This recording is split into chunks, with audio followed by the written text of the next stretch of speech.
नमस्कार दोस्तों। हमारी सीजीएल के 9 सितंबर की सेकंड शिफ्ट का एनालिसिस आ गया है जीके का। पहली शिफ्ट का मैं करा चुका हूँ। ठीक है, आप अगर इस एनालिसिस को देखते रहेंगे ध्यान से तो आपका रिवीजन हो जाएगा अच्छे से और आगे की शिफ्ट में आपको आसानी होगी। ठीक है, तो फर्स्ट शिफ्ट की अपेक्षा में सेकंड शिफ्ट का पेपर थोड़ा ठीक आया है।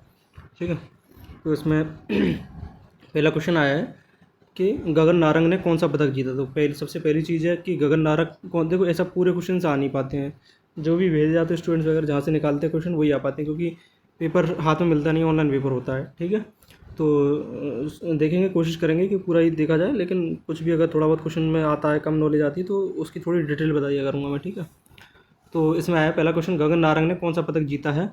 तो गगन नारंग किससे संबंधित है, सबसे पहले तो ये बात करो तो गगन नारंग अपने 10 metre air rifle, sorry pistol से नहीं, राइफल से, राइफल इवेंट अलग होता है, पिस्टल इवेंट अलग होता है, तो उससे संबंधित थे। और इन्होंने 2012 लंदन ओलंपिक में ब्रॉन्ज मेडल जीता था। कब जीता था? 2012 लंदन ओलंपिक में ब्रॉन्ज मेडल जीता था। ठीक है, जब इतनी नॉलेज आई है तो अभी बात कर लें 2024 में कहाँ ओलंपिक हुए, अपने पेरिस में हुए हैं। तो वहाँ पर आपने सुना होगा मनु भाकर, तो वो 10 मीटर एयर पिस्टल में उन्होंने किस में जीता है, 10 मीटर एयर पिस्टल में 2 ब्रॉन्ज मेडल जीते हैं, एक सिंगल में जीता है और एक डबल्स में जीता है। ठीक है, तो 2024 के पेरिस ओलंपिक क्या कहते हैं, 2024 में ओलंपिक कहाँ पे हुए थे, पेरिस में हुए थे। ठीक है, अगले कहाँ होंगे तो 2028 में होंगे अपने लॉस एंजलिस में होंगे, यूएसए में होंगे। ठीक, इसके बाद अगला है इलेक्ट्रोलाइसिस क्या होता है। देखो इलेक्ट्रो साइंस का क्वेश्चन है, इलेक्ट्रोलाइसिस क्या होता है, जब पानी में इलेक्ट्रिसिटी पास कराई जाती है, क्या कहलाए, जब पानी में इलेक्ट्रिसिटी को पास कराया जाता है तो वो इलेक्ट्रोलाइसिस कहलाती है। और ये डिकम्पोजिशन रिएक्शन है, कैसी रिएक्शन है, डिकम्पोजिशन रिएक्शन है।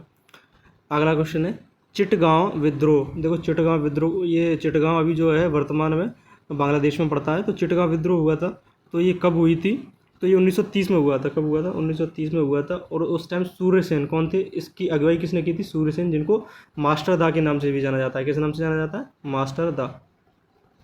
इसके अलावा कुछ और विद्रोह देख लेते हैं, जैसे काकोरी हुआ, तो काकोरी अपना कब हुआ था, 1925 में हुआ था। और चौरी चौरा कब हुआ था, तो ये 1922 में हुआ था। ठीक है, चौरी चौरा ही कारण बना था असहयोग आंदोलन को वापस कराने में। ठीक है, थाने के अंदर जो पुलिस वालों को जिंदा जला दिया था उसी में। और काकोरी ट्रेन लूट करके जो ट्रेन लूटी थी तो वो 1925 में हुई थी। अगला है अलाउद्दीन खिलजी दक्षिण भारत में सबसे पहले किसे हराया। तो बात की जाए तो अलाउद्दीन खिलजी ने दक्षिण भारत में देवगिरी, जो देवगिरी था जिसको यादव वंश भी कहते हैं, तो 1296 में उसको सबसे पहले पराजित किया था जब दक्षिण की ओर बढ़ा था। और इसका दक्षिण का मोर्चा किसने संभाला था, तो दक्षिण का मोर्चा इसके सेनापति मलिक काफूर, जिसको 1000 दिनारी भी कहा जाता है, जो कि इसका एक दास था जिसको ये 1000 दिनार में लेके आया था, इसलिए इसको 1000 दिनारी कहा जाता है। ठीक है, और इसके बाद काकतीय वंश आया था सेकंड नंबर पर। देवगिरी के बाद जो अगला क्षेत्र जीता था वो काकतीय वंश का जो क्षेत्र था वो जीता था।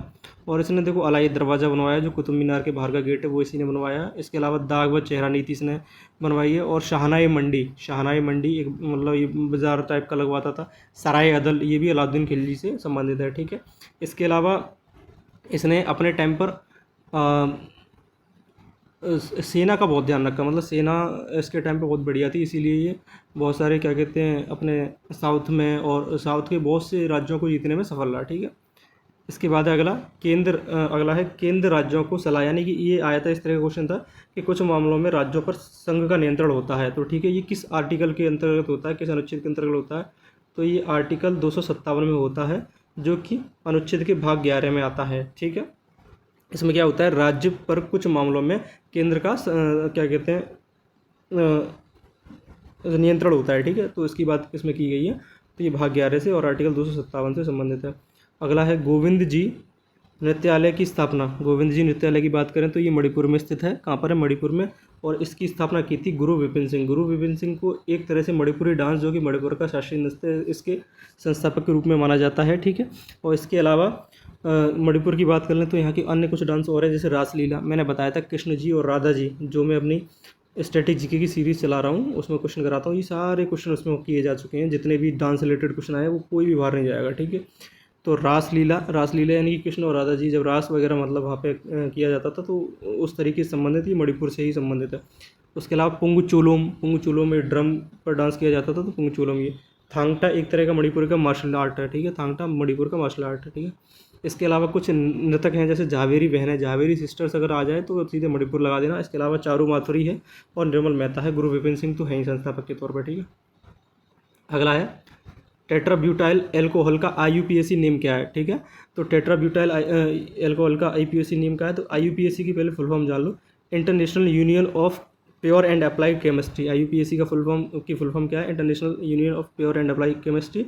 तो इसका IUPAC नेम क्या है, 2-मिथाइल 2-प्रोपेन, किसका, टेट्राब्यूटाइल एल्कोहल का, ठीक है। अगला क्वेश्चन है हरित क्रांति। अगला क्वेश्चन किससे संबंधित आया था, हरित क्रांति से संबंधित आया था। ये नहीं पता कि क्या था इसमें, तो हम थोड़ी सी नॉलेज ले लेते हैं। तो हरित क्रांति की शुरुआत विश्व में किसने की थी, तो विश्व में की थी नॉर्मन बोरलॉग ने। किसने की थी, नॉर्मन बोरलॉग, जो कि USA से संबंध रखते हैं, ठीक है।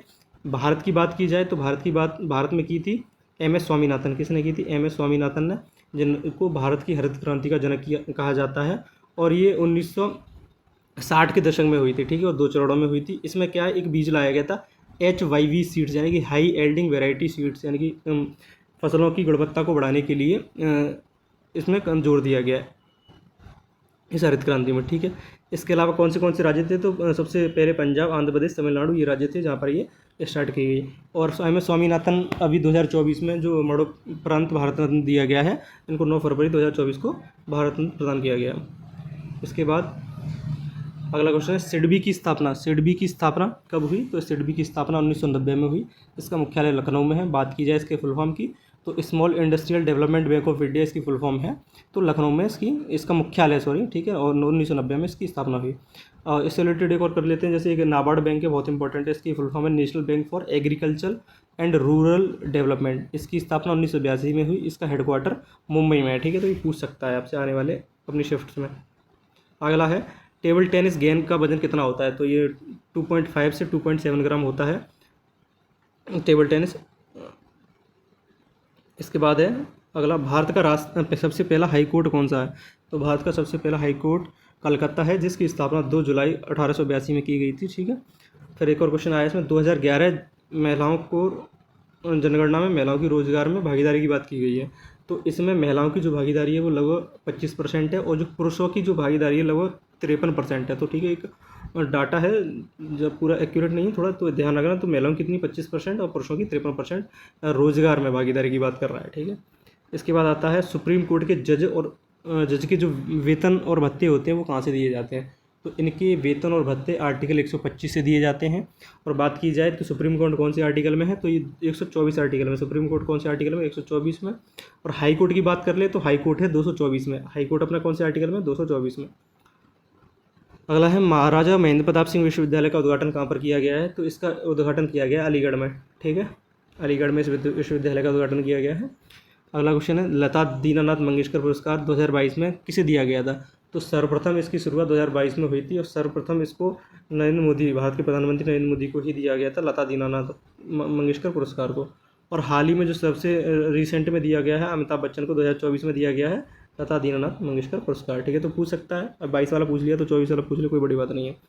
अगला क्वेश्चन है सूर्यदेव की पूजा किस त्यौहार में की जाती है, तो इसकी पूजा सूर्यदेव जी की जो पूजा है वो छठ पूजा में की जाती है। जो छठ पूजा है बिहार में बहुत बड़े पर्व के तौर पे मनाया जाता है, ठीक है। अगला क्वेश्चन है लू किस ओर चलती है, तो बात की जाए तो लू किस ओर चलती है, लू पश्चिम से पूर्व की ओर चलती है, जो कि एक तरह से उत्तर भारत की एक गर्मियों में चलने वाली एक हवा है, ठीक है। जैसे कहते हैं अपने उत्तर भारत के जो लोग हैं वो जानते होंगे लू दोपहर में मत जाया करो, लू लग जाएगी, तो वो लू यही है, ठीक है। इसके अलावा पिछले जो फर्स्ट शिफ्ट में एक क्वेश्चन आया था कि पल्सेस यानी कि दालों का सबसे ज़्यादा उत्पादन कौन करता है, तो मैंने बताया था राजस्थान। तो उसमें जो पेपर में जो ऑप्शन में राजस्थान है ही नहीं, वहाँ ऑप्शंस में महाराष्ट्र है, तो महाराष्ट्र ठीक रहेगा उस वाले में, ठीक है। बात की जाए ओवरऑल अभी इंडिया में तो राजस्थान ही करता है, लेकिन ऑप्शन में है नहीं, तो हम महाराष्ट्र था तो उसको महाराष्ट्र को लगाएंगे। तो यहाँ पर ये हमारा एनालिसिस खत्म होता है। आगे जितनी वीडियो का एनालिसिस आएगा मैं डालता रहूँगा। धन्यवाद।